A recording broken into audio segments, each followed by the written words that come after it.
Sometimes invaders rewrite history in their favor to brainwash the people. It is like planting a poisonous sapling.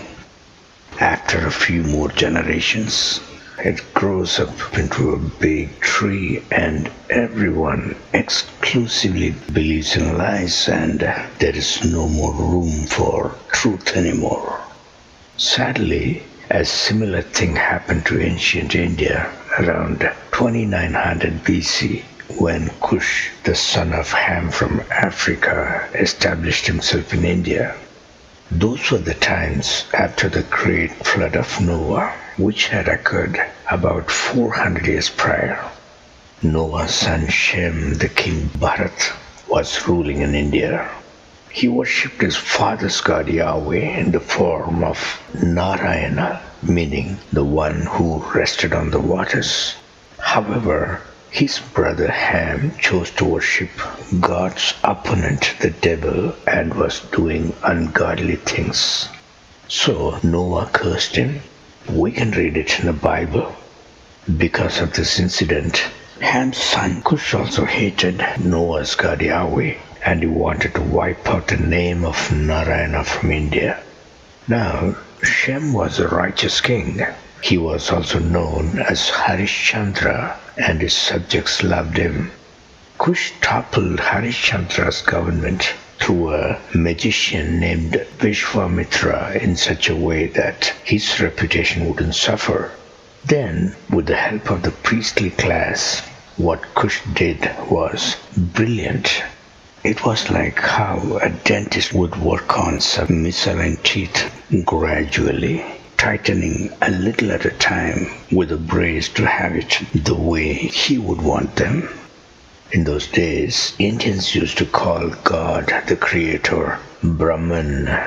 So they started calling Noah Brahma, which almost sounded similar. In the long run, people started saying that Brahma is the creator as they do now, while the true creator is sidelined.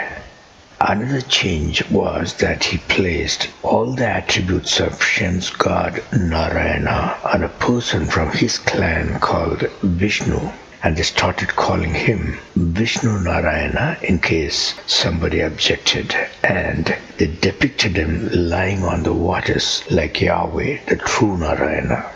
Yahweh is the one who rested on the waters, as we read in the Bible. They also introduced avatars and reincarnations to Vishnu, which is a totally anti-Vedic concept. And in the long run, Vishnu also became Narayana.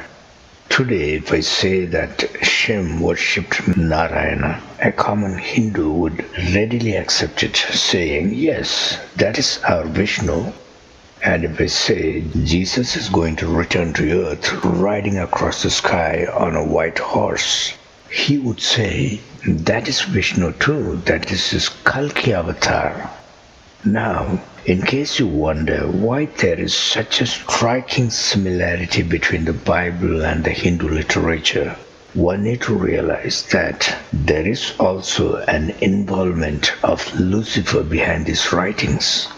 For example, Cush had direct connection with Lucifer's abyss because, like many prominent figures of his days, including his own son Nimrod, who encountered Inanna, the Semiramis, in ancient Assyria, his wife was also a water nymph, and so many things that appear like Cush's endeavors thus have the backing of the devil because those water nymphs are sent by Lucifer. Furthermore, the ancient Indians had known about the yet-to-be-born Savior, Jesus, as well, because they had a clear understanding of sin, the spiritual death, and sacrifices, and the ultimate Savior who would liberate them from the bondage of sin.